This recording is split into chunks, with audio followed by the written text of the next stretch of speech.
தமிழ்நாடு உலக முதலீட்டாளர்கள் மாநாடு 2024 வரும் ஜனவரி 7 மற்றும் 8 தேதிகளில் சென்னை ட்ரேட் சென்டரில் நடைபெற உள்ளது. தூத்துக்குடி மாவட்டத்தில் ஆய்வு செய்து வந்த முதலமைச்சர் நிவாரணப் பணிகள், மீட்புப் பணிகளை விரைந்து முடிக்க வேண்டும் என்று உத்தரவிட்டிருக்கிறார். விவரங்களை செய்தியாளர் ரமேஷிடம் கேட்கலாம். ரமேஷ், விவரங்களை சொல்லுங்க. முதலமைச்சர் தற்போது தூத்துக்குடி மாவட்டங்கள்ல ஆய்வு மேற்கொண்டு வருகிறாரு. இந்த நிலையில அங்க தூத்துக்குடி, நெல்லை, தென்காசி ஆகிய மாவட்டங்கள்ல மேற்கொள்ளப்பட்டு வரும் நிவாரணப் பணிகள் மற்றும் மீட்பு பணிகள் நிலை குறித்து முதலமைச்சர் ஆய்வு மேற்கொண்டார். வருவாய் நிர்வாக ஆணையர் மற்றும் அந்த 4 மாவட்ட ஆட்சியர்கள் மற்றும் பலரும் காணொலி காட்சி வாயிலாக மீட்பு பணிகள் மற்றும் பற்றி பேசினாங்க.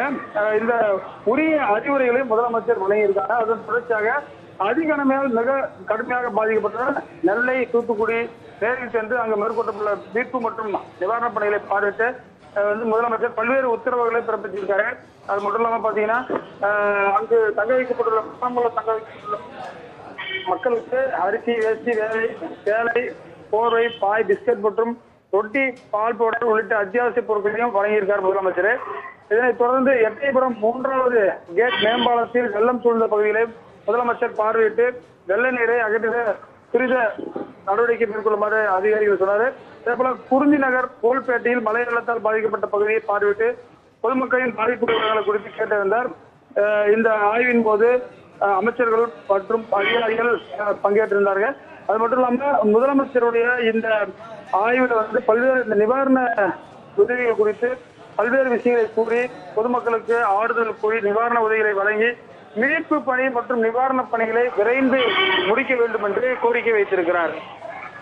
ரமேஷ், தூத்துக்குடி மாவட்டத்தில் ஸ்ரீவைகுண்டம் உள்ளிட்ட பல பகுதிகளில் மக்கள் பலர் வீடுகளை இழந்து சிரமப்பட்டு வருகிறார்கள். வாழ்வாதாரம் இல்லை என்று தங்கள் கவலையை வெளிப்படுத்தி வருகிறார்கள். அவர்களுக்கு என்ன நிவாரணம் வழங்கப்படும் என்று முதலமைச்சர் தெரிவித்திருக்கிறார்?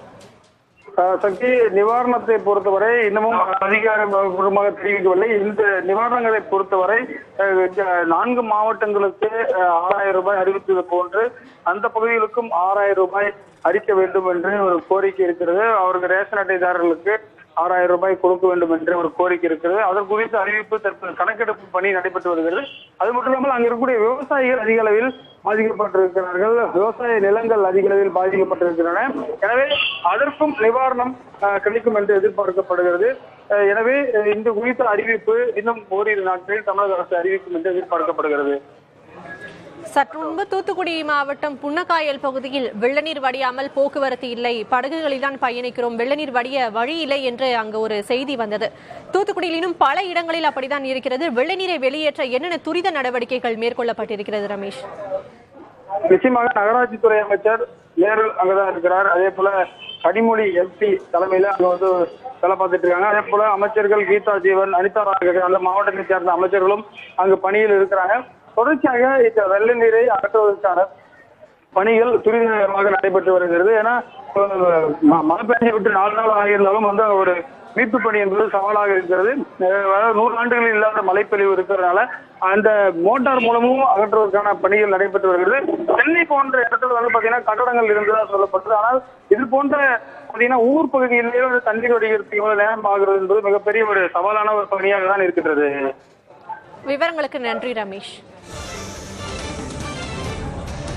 தூத்துக்குடி மாவட்டத்தில் வெள்ளம் பாதித்த பகுதிகளை முதலமைச்சர் ஆய்வு செய்த நிலையில் நிவாரண உதவிகளை வழங்கியிருக்கிறார். மேலும் மீட்பு பணிகள், நிவாரண பணிகளை விரைந்து முடிக்க வேண்டும் என்று அதிகாரிகளுக்கும் உத்தரவிட்டிருக்கிறார். முன்னதாக தூத்துக்குடி செயின்ட் மேரிஸ் பள்ளியில் பாதிக்கப்பட்ட மக்களுக்கு முதலமைச்சர் நிவாரண உதவிகளை வழங்கினார். தமிழ்நாடு உலக முதலீட்டாளர்கள் மாநாடு 2024 வரும் ஜனவரி 7 மற்றும் 8 தேதிகளில் சென்னை ட்ரேட் சென்டரில் நடைபெற உள்ளது.